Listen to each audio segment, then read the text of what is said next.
Just like that. So fishing a swim bait, this particular bait right here, this is a Kitech, and Kitech makes several different sizes of baits. This is a 3.8 size. They make fat ones, they make slender ones. We're fishing clear water. This is this is called an easy shiner. I feel like this falls and goes through the water a little bit easier than like the Fat Impact. But this is a 3.8 easy shiner swim bait. I put it on a 3/16 ounce jig head. The wind has kind of died down a little bit. That's one key ingredient is let the wind dictate the size of your jig head.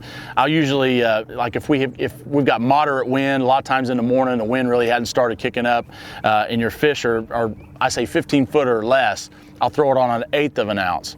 My next step we get a little gusty wind, I'll go to a 3/16 ounce. Same quarter. If it gets super heavy wind, I'm probably going to switch over to a bait casting outfit and go either 8 or 10 pound line. And again, I'll go up to a 3/8 ounce, even a 1/2 ounce using this same bait. But a lot of it is just so I can have control of the bait so I can feel that bite. So when fishing a swim bait, basically you're fishing the same type of pre-spawn areas. You're looking for the transition. Again, it's so important. Is this gravel, the bigger rocks, or maybe bigger rocks to like a bluff wall. Fish will spawn on almost any type of structure, but this is what we're really looking at here. Gravel, the bigger rock to even bigger rock. This is one of those situations you really have to pay close attention to your electronics. In this situation, we've got a lot of fish that are suspended. We have a lot of trees that are right here and they're staging before they go into these spawning pockets. So the fish that we're catching are actually suspended down 10 to 15 foot over 30 or 40 foot of water. So very important to be able to count this thing down.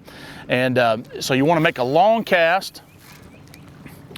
And I'm throwing this on a spinning reel. And you know, line size is really key to everything. You can throw it on a bait caster, but when I'm throwing 6 pound line like I'm doing now, I've got super clear water. I'm fishing for finicky fish, and so I just believe 6 pound line you get more bites. There's times where I actually use lighter line than that, just depending on the conditions. But this situation, I'm throwing a 1/4 ounce jig head, 6 pound line. My initial cast, I'm making a long cast and letting that thing hit the bottom, and then I'm just slow reeling it. What I'll do is I'll reel it 4 or 5 little cranks, and then I'll count it down 4 or 5 seconds. So I'm letting that thing kind of pendulum down to me.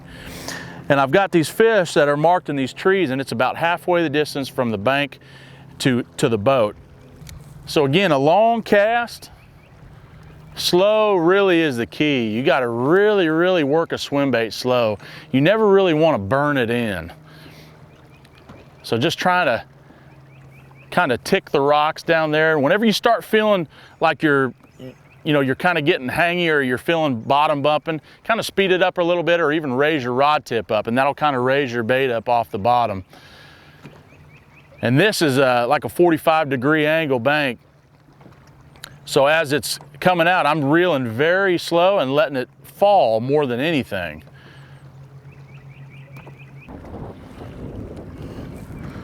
These fish are suspended right here over the tree.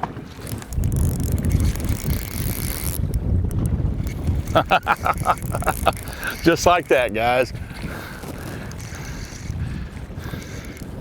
He's running right at me. I don't know what I got yet.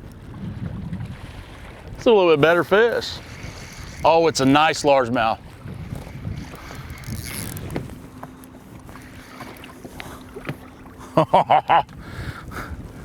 God, that's fun. Come here, baby. Come here. Come here. Just like that. We literally just saw those fish right on the graph. Swimming that little swim bait over those cedar trees.